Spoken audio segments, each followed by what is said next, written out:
smile for the sorrow, and it was all on TV.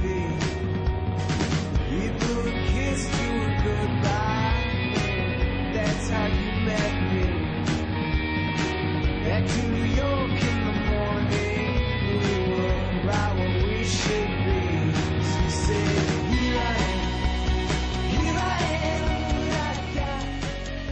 So I'd hoped that the program would help me to transfer to a four-year school, which was a big aspiration of mine since I was in high school. Go to a four-year school, and especially a good one. And now I'm at UConn, and I really like that. And so that one was one that definitely I hope that I would succeed in my work. I also wanted to ideally buy a place of my own, or rent a place of my own without parents or guardians or supervisors. And that's looked like it's going to happen next semester as well when I get an apartment. Another hope would be that I guess I just improve as a person, figure out, well, what's my goal in life? What am I here to do? What am I? And even less deep than that, what's like my vocational thing?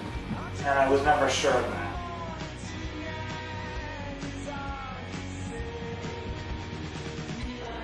I would say I had greater goals, because once I had met certain goals, then I wanted to do more things.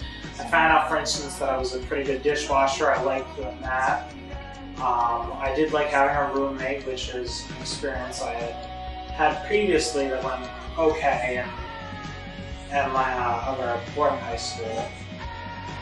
But it went even better here in two different circumstances, because I got to know, like, I think it's a good skill to know how to live with others, and so you have to like get to know their quirks. And like my music is one big thing.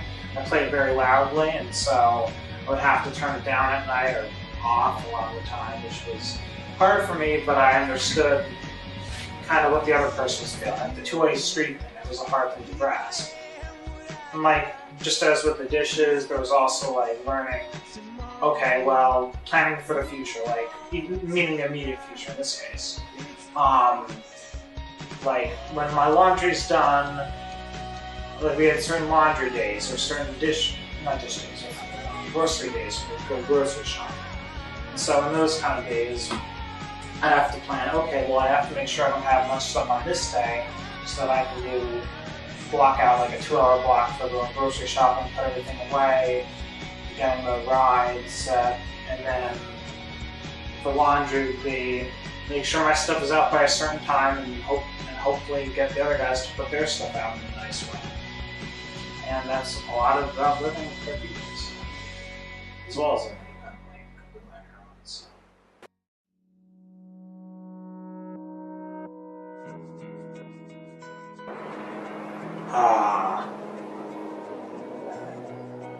I guess, I mean, aside from the external things, like, I guess I was more self-confident, I'll say that, because I always thought I don't know. I mean, I'm still not the most self-confident person, but I would say that I'm a lot more self-confident before I found that I had strengths and that there were good parts of me and that I wouldn't be rejected every time. And I would also say that I met really good friends in school, meaning Three Rivers in this case, when I was at my house. And a couple of the guys at the house I really liked, so including some staff that I still communicate with. And so yeah, I would say, I guess I would say I felt better about myself for ways that I can understand, and I felt like I was more a social person than I envisioned myself before that.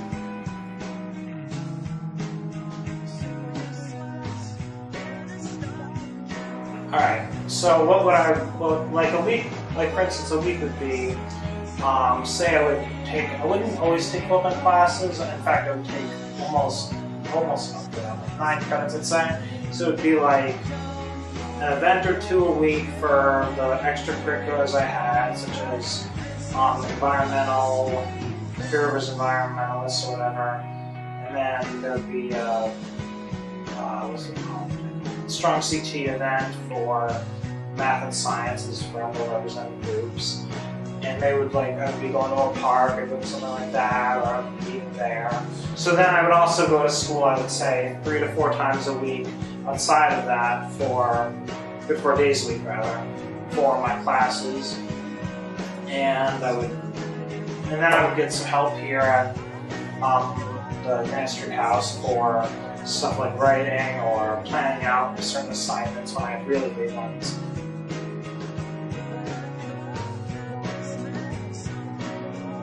Planning, like how to do things, cooking, I learned how to cook, that was great.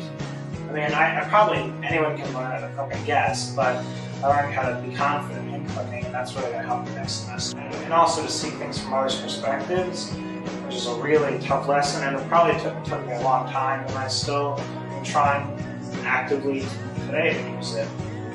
And it's something I have to actively work toward, because some people it just naturally comes to, and others it doesn't.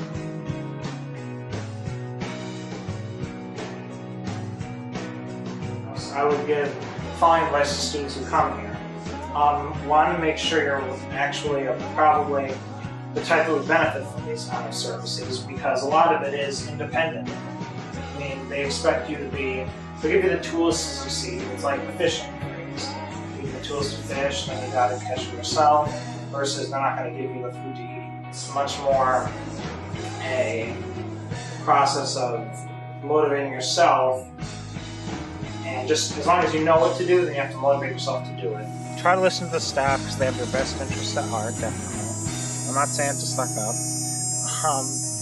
It's just that it took me a while to gain some trust, and also don't think of failure too much. Like, don't be afraid to fail or try new things. I guess the other thing I would say is make sure you're open with the staff about what your needs are, especially from the beginning, because you don't want to feel guilty, you don't want to feel like you're doing anything wrong, and just communicate a lot. I think that helped me a lot, because I was and I always had things, but I'm a very open person about myself and what I need at these times. Sometimes too much so, but I think if you just hold in and don't tell people what's making you work or what's not working for you, I think that'll affect you and the others around you more than